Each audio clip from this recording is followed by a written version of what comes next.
Isossa talossa kun sikkaa tapettiin, paljon oli lykijöitä. 3 päivässä lämpesi sauna ja aina oli kylpijöitä.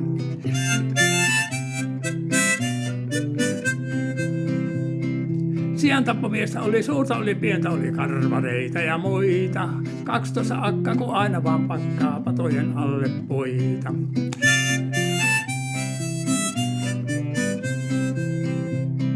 Touhulla hirvellä 3 kirvellä pääsintä poikki lyötiin ja 6 talossa kun 11 kuukautta tappajaskeittoa syötiin.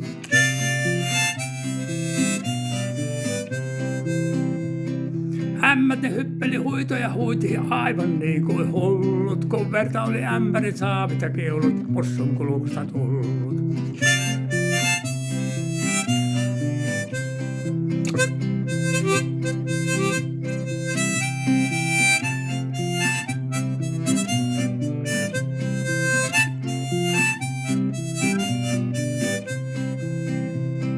Kaksitoista vuotta kun sikkaa syötettiin voilla ja perunalla, niin eipä sitä henkikään irronnut kuin suurella kanunalla.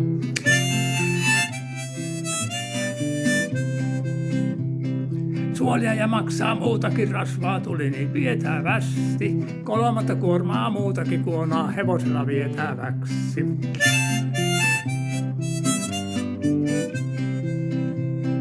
Sellaista sikkaa ei varmastikaan ole muilla kuin meillä, kun lapset oli harma ja hapset vielä oli laskea heillä.